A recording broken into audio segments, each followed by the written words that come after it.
Hi, my name's David, representing Aftercare. I'm from the scheduling department, but today I will be talking about the app that all aides are supposed to use to clock in and out.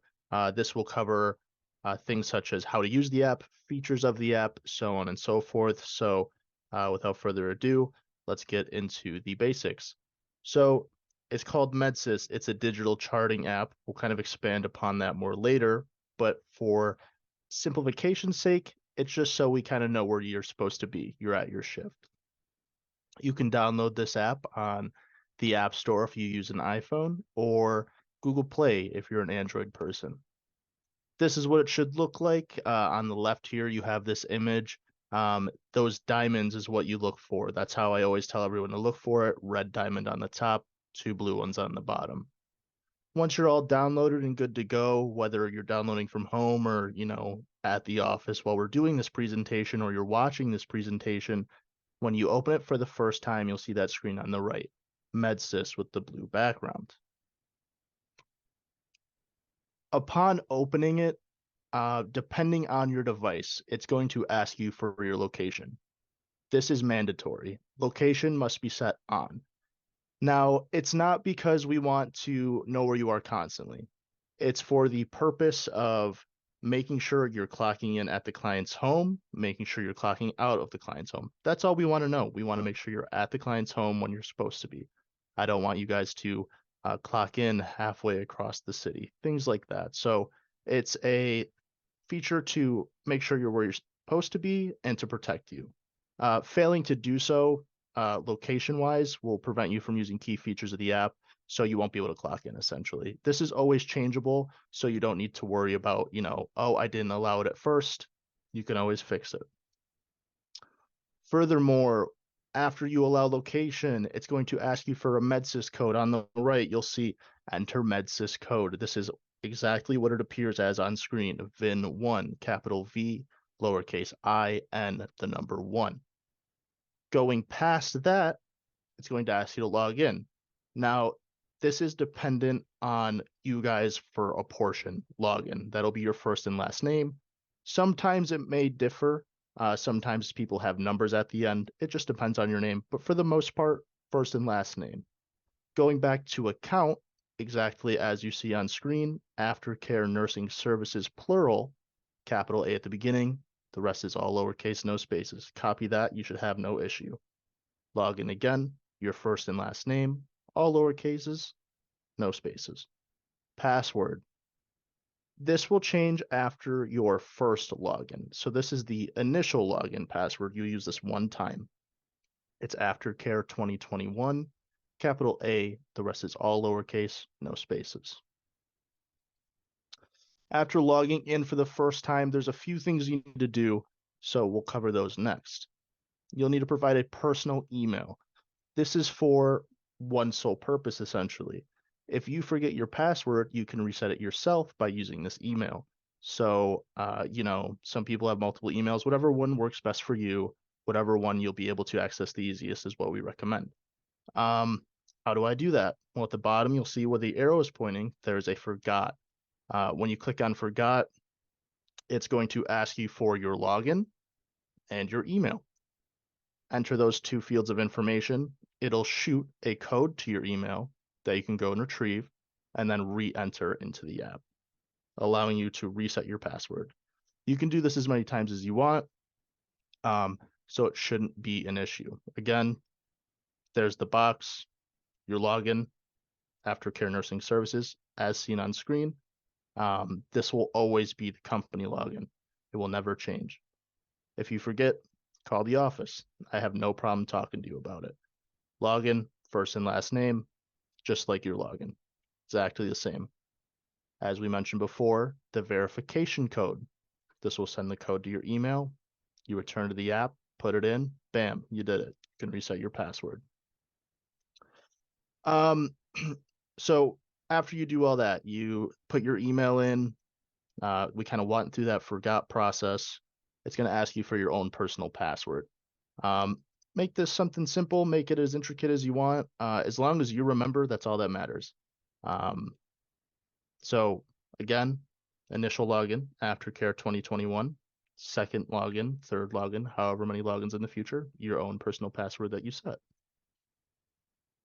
Every day when you log into the app, whether it's your first shift, your 1000th shift, you'll be asked COVID questions. These are mandatory. If you do not answer these, you cannot access the app. Just like location, how you can't use some features, this is the same vein. Okay, so all answers must be no. Answer these truthfully. I don't want you guys to, um, you know, answer wrong. You may go to a client's home, get sick, or, some things might happen. We just want you to answer truthfully. So make sure you do that. But in the event, let's say you're going through it in the morning, you're a little tired or whatever may be happening, and you accidentally click yes when you meant to click no. It's not a big deal. Call the office. We'll have you speak to HR. You can go through the process of, clearing that up, and you'll be able to get back in and re-answer those questions and get access to the account, okay? So now that we're through that kind of initial login stage where, you log in for the first time, get all that set up, you're now familiar with, forgetting and resetting your password, COVID questions, things like that. We're actually in the app. So every time you open the app, you'll see this home screen. It'll have your name at the top. There'll be that little text bubble. You got the 3 lines in the top right, and then bam, home. That's where your shifts will be. So this is what you'll see every time you log in. It'll give you information. So let's say you're working the day of. So today it's a Tuesday. If I'm scheduled to work on a Tuesday, I'd see my shift there. This example, it's a Wednesday, so they see their shift there. It's only the day of that it will be on the home screen. So let's say, it's Wednesday, you work on Thursday, you won't see it there. It'll give you all the information you need to, kind of assess and understand where you're supposed to be day of. So you got date, you got time, you got client, and you got their address. It is highlighted in blue. It's hyperlinked. So if you want to know where you're going, click on that. It'll open up your Maps app, whatever device you use. They're different, but perform the same. And it'll show you how to get to the client's house. Just an easy use thing for you guys, whether you bus or you drive, whatever it may be. In the top there, you're going to see that little chat bubble. That is your message center.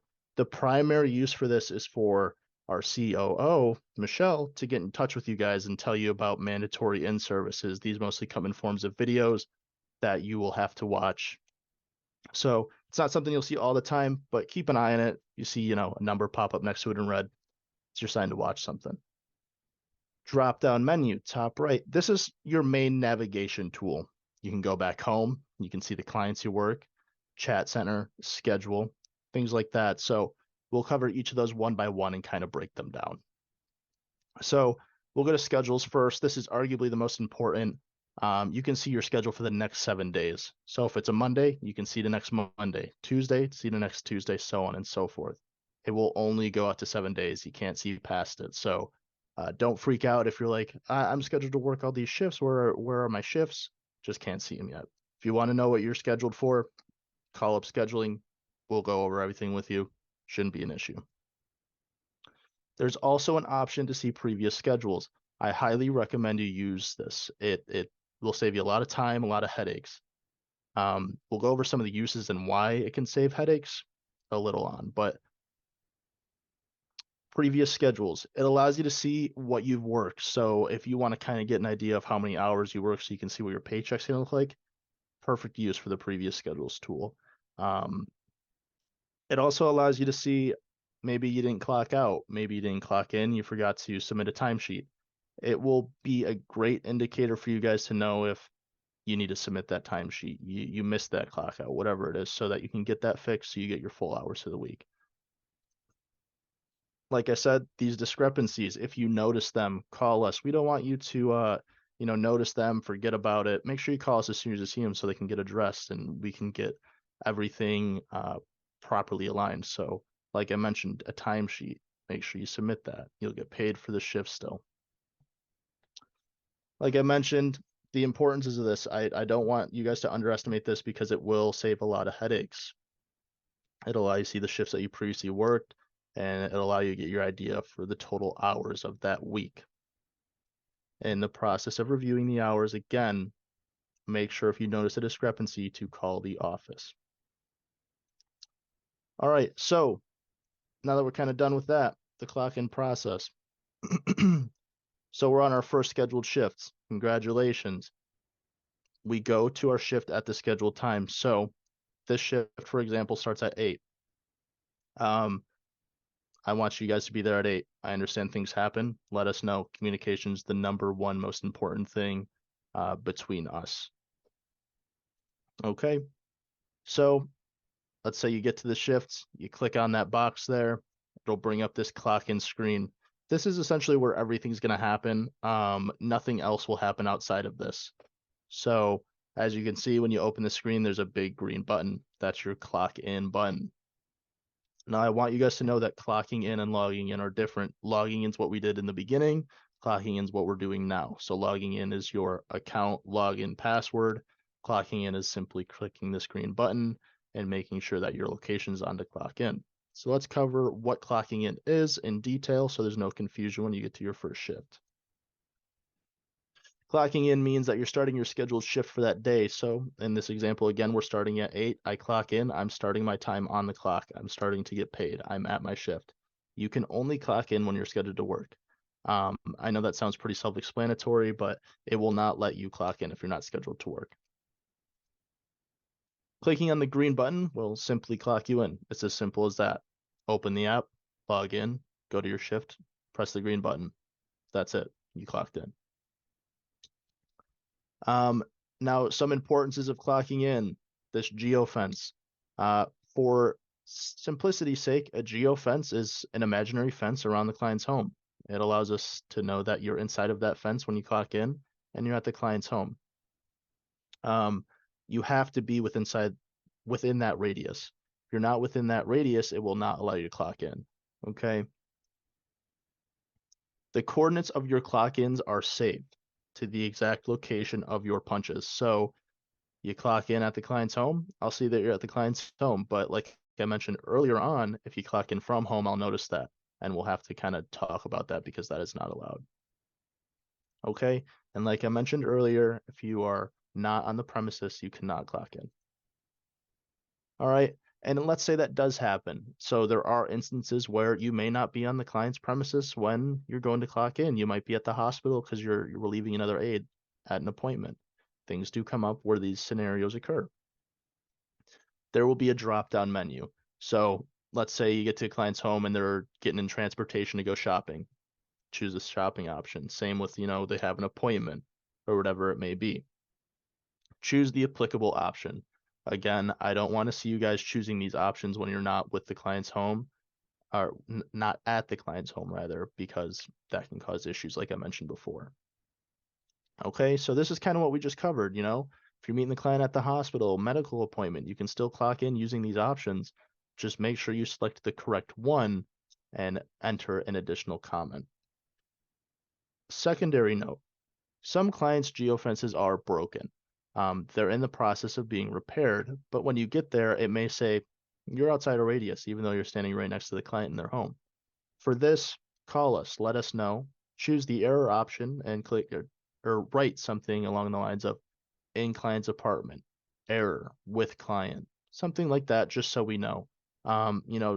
Letting us know and then doing it in the system, doing that kind of double check just to make sure we know you're there is great. Highly recommend it. Just so we don't have to kind of double check, call you all the time and make sure. It'll save you a lot of time. So when you're actually clocked in, you'll see that actual thing where the arrow is pointing to. That's your clock in time. So shift starts at 8, you clock in, and it'll show you your time you're clocked in, just so you know that you're there on time, and it'll kind of confirm your clock in. Another confirmation that you're actually clocked in is that red clock out button. Before it was green, now it's red. So on to another main piece of the app, the care plan. This is essentially where all the information is going to be input from what you did on your shift. This needs to be completed or else you cannot clock out. We'll go through that, but I want you guys to focus on making this a habit. Don't just put all yeses. Answer truthfully. You're not going to get in trouble if you don't do something. We'll cover that more later, though. I highly recommend you check these off as you go. Some aides like to do it all at the end.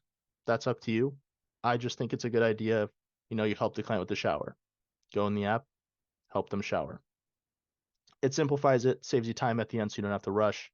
And anytime you're leaving your shifts, whether you're working a PCA case where you leave at 4 and you have no relief, or you're working one of those 24-hour cases where another aide comes in, communicate with that person, that PPO, that other aide that's coming in to relieve you.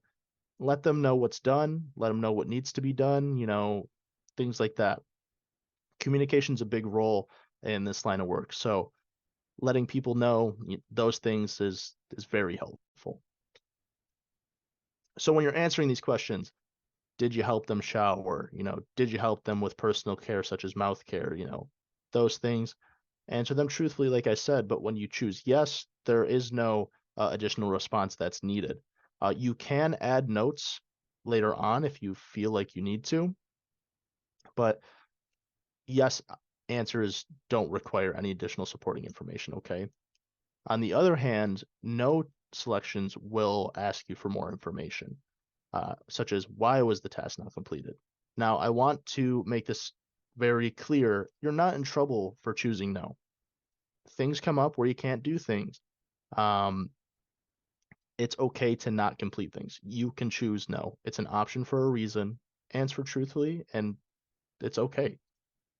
So when you choose no, in the instance that you do, this list of options will come up. Ran out of time, forgot, client sleeping, someone else completed, the client completed it by themselves. Some of our clients are very capable of doing a lot of things on their own. They might need help in other areas, such as housekeeping. So they might be able to do all their personal care, and you might just need help with the housekeeping. Select the most appropriate response. In cases where you're the only person there for a whole week, you can't choose completed by someone else. You're the only one there.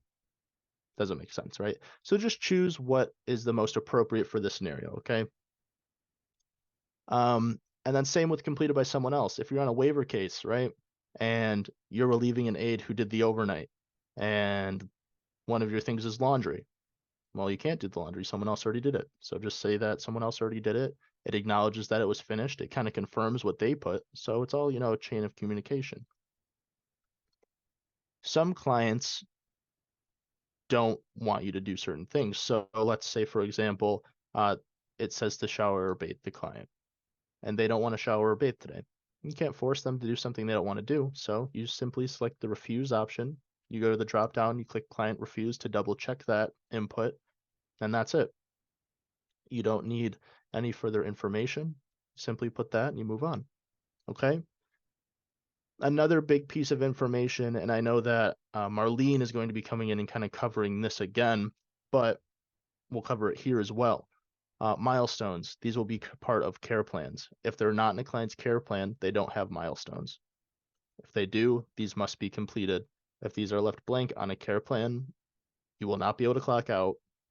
And if you do manage to clock out, because sometimes it's weird, it won't register the shift as completed. Okay. So milestones. All of these should always be checked off. Yes, milestones, interventions, progress, barriers, they're all in the same line. Make sure they're always checked off as yes. A client's milestones can be found on their sheet that's on the fridge. All you have to do with that is yes, look at the sheet on the fridge. What's their milestone? Client wants to be free from falls. You copy that into additional comments. It's very simple. Make sure you do it. Don't want to cause any headaches. Interventions is the next step. Again, this should always be checked off as yes. Interventions is what you did to help the client complete their goal. So if the client's goal was to be free from falls, you reminded them to use their equipment, such as a walker, okay? You must type out what you did. I don't want you to just put yes in the comments because that doesn't answer the question, right? Progress, this should always be checked off yes as well, like the ones above it and the one after it. Were they successful in completing their goal? Now, I don't want you guys to look at a goal's progress as 100% or 0. There is a median in between, right? Someone can progress 1% at a time if they're capable of doing that, right? So a little progress still counts. A tiny bit of progress still counts as progress. Barriers, this should always be checked off yes as well. Did anything cause the client to struggle? If so, note it in the additional comments. If not, type none. Okay, so here's an example of your milestones, interventions, progress, and barriers. Milestone, this is the client's goal. They would like to be free from falls. Okay. Interventions, this is what you did. You reminded the client to use their walker or cane. Awesome. Progress, the client was free from falls. Awesome. The client was free from falls during the shift. That's great. Barriers, well, if the client completed that goal and was free from falls, there were no barriers, right? And just a reminder, this must be done correctly every shift. It's not optional. If you're using the app and you want the shift to actually clock you out in the app, this must be completed correctly, okay? Because if not, we'll have to correct it on a timesheet. All right. Last thing here for the care plan, change in condition. Change in condition is very simple. Was your client's condition changed during your shift? If yes, that means they fell ill. Maybe they actually fell in the home. Maybe something happened during your shift there. That's a change in condition. They go to the hospital. That's a change in condition, right? If the client's the same as when you got there, they were happy and jolly with you, and as you're leaving, they're still happy and jolly, there's no change in condition, so you put no. In the event that there is a change in condition, I need you guys to call Aftercare. You guys are our front line. If you don't communicate with us what is going on in the client's home, we won't know. So it goes without saying that you definitely have to call us, okay? Changing condition will typically always be no, unless what we talked about in the previous slide applies. If the client is stable or is the same as when you arrived, you choose stable, no condition. Again, this is a frequent thing that people kind of get confused on, so I want to just make it extra clear. If you put yes and then clock out and don't provide any more, reason as to why, or we didn't receive a phone call from you, that shift's going to get kicked out and we'll need to put a timesheet in. If you have any questions about any of these kind of segments here, make sure to call the office or, ask whoever might be in the presentation with you and they can definitely clarify, okay? So last little piece on change in condition. When you choose no, select stable, no change. All of these other options are in the process of being removed, so ignore them. Stable, no change is the only one you will select for this, okay? So let's say you did all that. You worked your shifts, you helped the client with everything they need to do. You filled out the care plan on the app. You did all the documentation correctly. Great job. So we're at the end of our shift now. So there's only a few things we need to do before we can actually clock out and we're done for the day. We'll navigate back to the clock in screen that we originally clocked in on. And this is where we're going to do our next piece of documentation, which is the signature portion. Super simple. At the top where you see that options button, you'll click on that. It'll open a drop down. There's notes. In notes, you can kind of provide any extra feedback that you want to, put in. So let's say an extreme example, right? Let's say a client has some spoiled food that they're trying to eat and you notice that it's spoiled and you prevent them from doing so. You could note that in there. Client is trying to eat spoiled food. A nurse needs to look at this. Only administrators will be able to see, the client can't see this. And that'll help us kind of know what's going on. Maybe a nurse needs to kind of go out to the case, okay? So that helps a lot if you want to provide extra notes if it's applicable, okay? Then you can see the last two options, client signature and staff signature. This is the two last pieces of documentation we need. Small note before we move on to the next slide. Again, notes are optional. You do not need to put notes in if you do not wish to. Okay.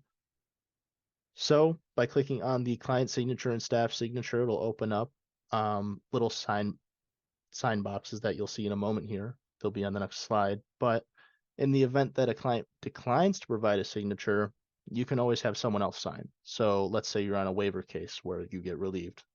The aide that's relieving you can sign.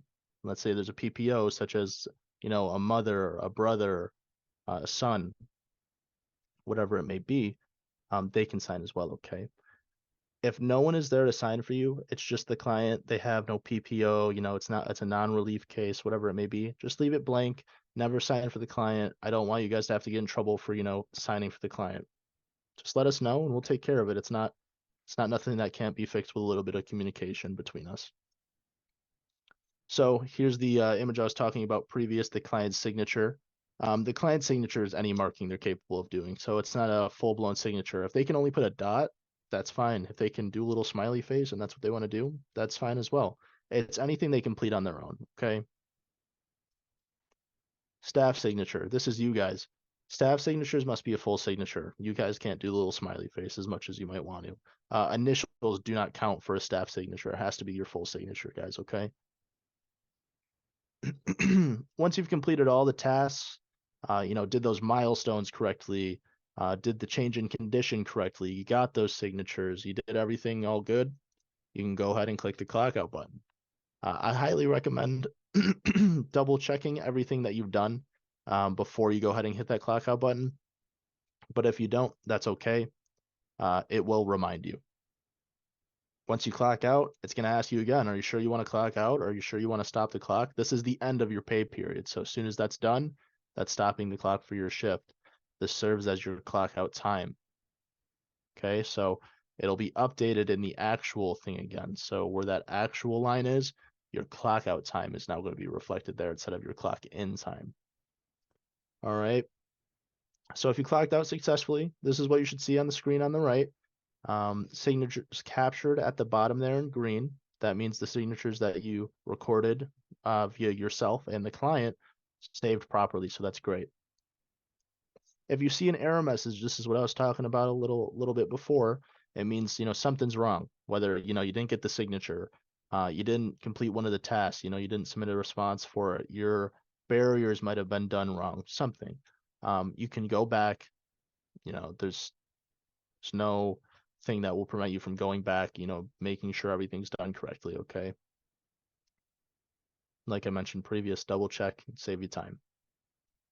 If you did miss a task, you have to go back and look for what you missed. Some care plans are long, so it might be easy to miss one. Just make sure you double check it. Some aren't so obvious, but just make sure you put your answer, and if it requires an additional response, you have that additional response. You should be good to go, okay? Now, this is what I was talking about when you need to submit a timesheet. Reasons your shift may be put on hold. So this is what's going to happen when you don't fill out those milestones correctly. You don't get a signature. You don't clock out. We're going to go over some of the common reasons why shifts are put on hold, and then kind of what the following steps after that will be. So this means you won't get paid on time unless a paper timesheet is turned into the office, and that's because the clocking out on the app didn't go correctly. So you missed some sort of documentation you needed to provide. You missed a task that you need to check off. There was some issue in the clocking out process, okay? Aftercare does not provide reminders when a shift is on hold. Sometimes you may get a call asking you to do a timesheet. I know I call people and ask them to do timesheets. It's a courtesy thing, but it's not going to be something you should expect every day of the week, okay? And this is where this previous sections tab comes into play, because you can go back, see, is a shift on hold that I worked? What do I need to do? Did I mess something up? Let me call the office, okay? You have until Monday before 10 a.m. to get any issues with that week's pay submitted to the office. So a timesheet you owe, get it to us before Monday at 10 a.m. If you don't get us the timesheet before that time period is over, payroll closes. We can't add that to billing. That doesn't mean your money disappears, however, it'll just be added on to the next paycheck. Still get paid. You guys are great. We're not trying to prevent you guys from getting paid. It's just documentation thing, okay? Other reasons your shift may be put on hold. You clocked in too early. If you're clocking in early, let us know. We can call and adjust the time. Okay, but if I don't see it and it goes through, it's not going to work. Punching in late. Can't have you guys punching in late. If you're running late, I know things happen. Bus is late, flat tire, traffic's terrible, they're doing construction, whatever it may be, just let us know. We can relay that information to the client. We can change your time. But if you don't tell us, I'm not going to have any way to know. I'm not a mind reader, okay? Another reason why your shift may be put on hold, those milestones, interventions, progress, and barriers, those are big. You guys need to remember to do those. Again, any questions on those, You can talk to me, you can talk to Dion, you can talk to Marlene. Any of us can explain it to you. Make sure you understand it so it doesn't cause any issues for you guys down the road, okay? You will still be paid for your shifts, even if you don't turn a timesheet in on time, just the next paycheck. Um, I want to avoid you guys doing timesheets. I want you guys to be great at using the app. It's simple.